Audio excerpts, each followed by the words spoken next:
অনেক দিন পরে একটা বার্থডের নেমন্ত্রণ পড়েছে জানো।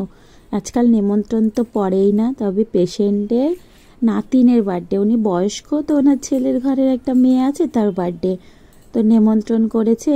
এখন যাব, ছেলে পড়তে গেছে, আসার পরে যাব। তো ভাবলাম কি পরবো, চলো শাড়ি পরা যাক, তার সাথে একটা ভিডিও করে দেওয়া যাক। এদিকে তো জানো আমাদের কন্টেন্ট খোঁজার, আমি তো আর ডেইলি ব্লগ বানাই না যে রোজ রান্না খাওয়া দেখাবো। এই সত্যি কথা শোনো, আমাদের বাড়িতে না অত পদ রান্নাও হয় না যে তোমাদেরকে রোজ রান্না দেখাতে পারবো, আমার কাজ দেখাতে পারবো। সেই জন্য আর আমি ব্লগের দিকে যাই না। তো কি কন্টেন্ট দেবো, তো ভাবলাম চলো শাড়ি পরা যাক। দেখো শাড়িটা কি হয়েছে, শাড়িটা না যখন সেলাই করতে দেওয়া হয়েছে তখন না ওই লোকটা ভেবেছে যে এই সাইডটা হচ্ছে গিয়ে ব্লাউজের পিস আছে, তো এই সাইড দিকে পার লাগিয়ে দিয়েছে। এখন পরে বাড়ি আসার পরে দেখা যাচ্ছে যে ও উল্টো দিকে ফল বিডিং করে দিয়েছে। এই জন্য শাড়িটা আমি যেইভাবে পরছিলাম, তো জানি না তো, নতুন তো শাড়িটা, তাই উল্টো হয়ে গেছিলো। আবার খুলে পরলাম। শাড়ি পরা এতটা কষ্টকর ব্যাপার কি বলবো। আজকে আমি অ্যাকচুয়ালি কী বলো তো, আমরা তো শাড়ি বেশি পরি না, না ওই জন্য। শাড়ি যদি সবসময় পরতাম তাহলে কষ্ট লাগতো না, কিন্তু ঠিক আছে চলো। আর এই যে ব্লাউজটা দেখেছো, এই ব্লাউজটাকে আমি জানি না কি বলে, তবে এই ব্লাউজটার মধ্যে না শাড়ি কিন্তু স্লিপস করে নিতে হয়, মানে একদম পাতলা করে পাট্টা নিতে হয়। আর সুন্দর মাঝখান থেকে এরকম আসে, ভালো লাগে। দেখো আমি পরছি শাড়িটা কীরকম করে, ভালো লাগে। আর এত মানে কালারফুল ব্লাউজ তো, তার জন্য এই হালকা পাতলা শাড়িটাই বেশ সুন্দর লাগবে। তবে সিনথেটিকের যদি পাতলা শাড়ি পরতাম তাহলে ভালো লাগতো, কিন্তু ভাবলাম না থাক, পেশেন্টের বাড়িতে যাচ্ছি যখন, তাহলে একটু পাড়ওয়ালা শাড়ি পরি। চলো ঠিক আছে, ছেলে আসবে তারপরে যাব, তো শাড়িটা পরে নিই। আর একা একা শাড়ি পরাও ভীষণ মুশকিল। ব্লাউজটা যেন অনেক দিন পরিনি, কিন্তু এখন ঢিলাও হয়ে গেছে। তারপরে দেখো শাড়ি পিন হয়ে গেল, এটা হচ্ছে গিয়ে আঁচল করে নিলাম। কিন্তু এই যে এরকমভাবে থাকবে শাড়িটা, কিন্তু জানো এই এই শাড়িতে না মানে পুরো করে নিতে নেই নর্মাল এই ব্লাউজে। কেন কি এই ব্লাউজগুলোকে কি যেন বলে আমি ঠিক জানি না। তোমরা কেউ জানো কি, বলো তো আমাকে। অ্যাকচুয়ালি আমি শাড়িটারি পরি না বলে না ঠিকভাবে জানি না জানো। এখন ঠিক আছে চলো শাড়িটা পরে নিই। শাড়িটা পরে তারপর তোমাদের সাথে মানে দেখাচ্ছি তোমাদেরকে সাজুগুজু করে। অনেকদিন হয়েছে মেকআপ ভিডিও দেই না, তো ভাবলাম এই সুযোগে একটা মেকআপ ভিডিও দিয়ে দিই।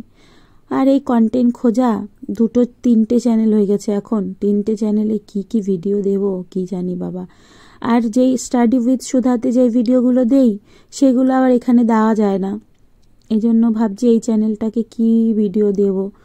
ঠিক আছে মিক্স ম্যাচ করে দেব, মানে এটাতে একটা ওটাতে একটা, সেটা এই তো ভাবতে ভাবতে তো হয়ে গেল, দিন কেটেই যায় আমার।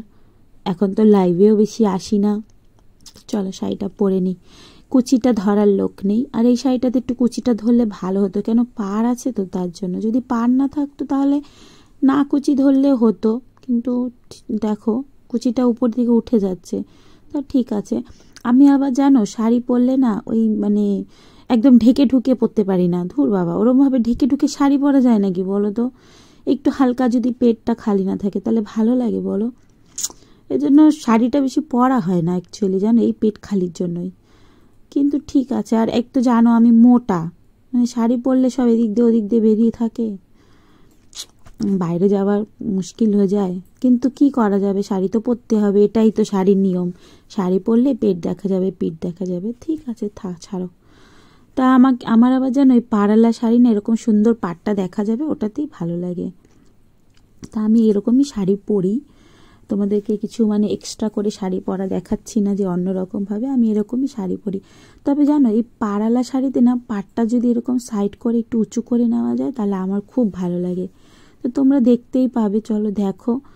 আর এই ব্লাউজে এরকম মানে যে আঁচলটা থাকে এটা নিচের দিকে নিতে হয়। দেখো এরকম নিচে নিলে এটা বেশি সুন্দর লাগে, বেশ একদম অন্যরকম লাগে, গর্জিয়াস লাগে। দেখো আর এই যে এই সামনের পাটটা আছে না, সামনের যে পাটটা, এটা একটু ঝুলিয়ে দেব, দেখতেই পাবে। মানে আমি এরকম করে শাড়ি পরতে ভীষণ ভালোবাসি, আমার এরকম শাড়ি পরতে ভালো লাগে। শাড়ি সবসময় পরা হয় না, ওই দুর্গা পুজোতে পরেছিলাম আর এই পরলাম। আর আজকাল লাইভে দেখি একটু শাড়িটারি পরে আসি, তো ওই জন্য ঠিক আছে। তো দাঁড়াও তোমাদেরকে দেখাই। এই যে এই উপরের যে পাটটা আছে না, এই পাটটা আমার এরকম ভালো লাগে। এই যে এরকম উল্টো করে এরকম নিয়ে এই পাটটা পুরো দিয়ে দেবো নিচ পর্যন্ত, বেশ একটা সুন্দর লুক আসে। দেখো, দেখতে পাবে তোমরা কি সুন্দর লাগবে। দাঁড়াও ভালো করে দেই, সরানো যাচ্ছে না। শাড়ি পরা কিন্তু অনেক মুশকিলের ব্যাপার, কিন্তু কি বলতো, সবার কাছে মুশকিল না, আমার কাছে অনেক মুশকিলের ব্যাপার। যারা রোজ শাড়ি পরে তাদের কাছে কোনো মুশকিল না, বাট আমার কাছে মুশকিল। এই শাড়ির সাথে ব্লাউজ ম্যাচ করো, তার সাথে জুয়েলারি ম্যাচ করো। আমার কাছে যেন এত শাড়ি টাড়ি নেই বাবা, আমি এত শাড়ি পরি না। চুড়িদার বলো, জিন্স টপ বলো, প্যান্ট টপ বলো, সব আছে, বাট শাড়ি খুব কম আছে জানো। তো সেই জন্য শাড়ি খুঁজে পাই না, শাড়ির সাথে কোন ব্লাউজটা পরবো খুঁজে পাই না, কোন ব্লাউজের সাথে কোন শাড়ি পরবো খুঁজে পাই না।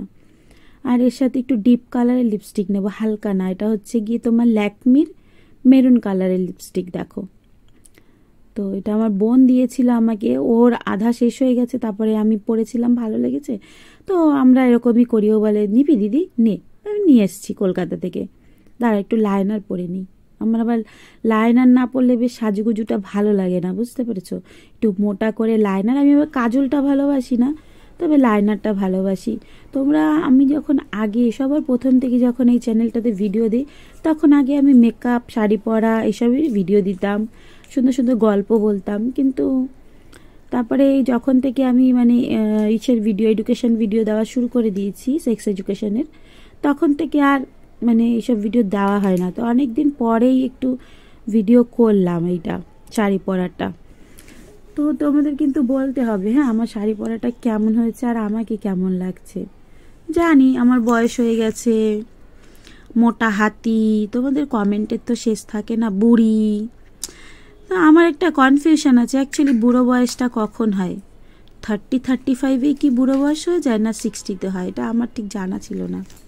ঠিক আছে, চলো দেখো, এই যে আমার শাড়ি পরা হয়ে গেছে, এই যে আমার সাজুগুজু হয়ে গেছে, আমি আর কিছুই সাজবো না, কানের দুলও চেঞ্জ করব না। আর জানোই তো, আমাদের ডক্টর হোক, টিচার হোক, যারই হোক, সবার একটা সুন্দর ঘড়ি থাকে, যেটা আমার খুব পছন্দ থাকে সবারই। তো আমারও খুব পছন্দের ঘড়ি, মানে ঘড়ি জিনিসটা আমার খুব পছন্দের, বুঝতে পেরেছো।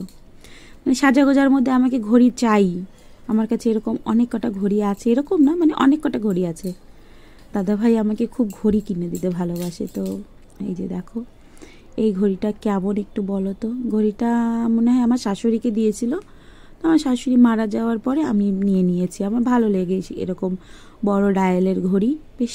এই জন্য দেখো, আমি একটাই শাখা পরে থাকি, তার সাথে নোয়া তো পরতেই হয়, যাতে ঘড়িটা পরতে পারি, তার জন্য পলা টলা পরি না, বাস এরকমই। তবে কি বলো তো, আমাদের এইখানে সবাই না এই শাখা টাকা পরে না, কিন্তু আমি আবার শাখা না পরলে ভালোবাসি না, বুঝলে। খুব অসুবিধা হয় পেশেন্ট করতে, তাও কোনো অসুবিধা নেই, ম্যানেজ হয়ে গেছে, এখন ম্যানেজ করে নিতে পারছি, বুঝতে পেরেছো। তো দেখো, আমার হয়ে গেল সাজুগুজু। এবার তোমাদেরকে কটা সেলফি তুলে দেখাই, দাঁড়াও। আমি আবার সেলফি তুলতে খুব ভালোবাসি, তো সেলফি না তুললে তো জানো আমার ভালো লাগবে না। তো এই যে আমার সুন্দর একটা লুক ক্রিয়েট হয়ে গেছে, বলো বার্থডেতে যাওয়ার জন্য কেমন হয়েছে। এই দেখো, এটা হচ্ছে গিয়ে আমার প্রপার সেলফি। সবাই কিন্তু জানিও, ওকে, ভিডিওটা কেমন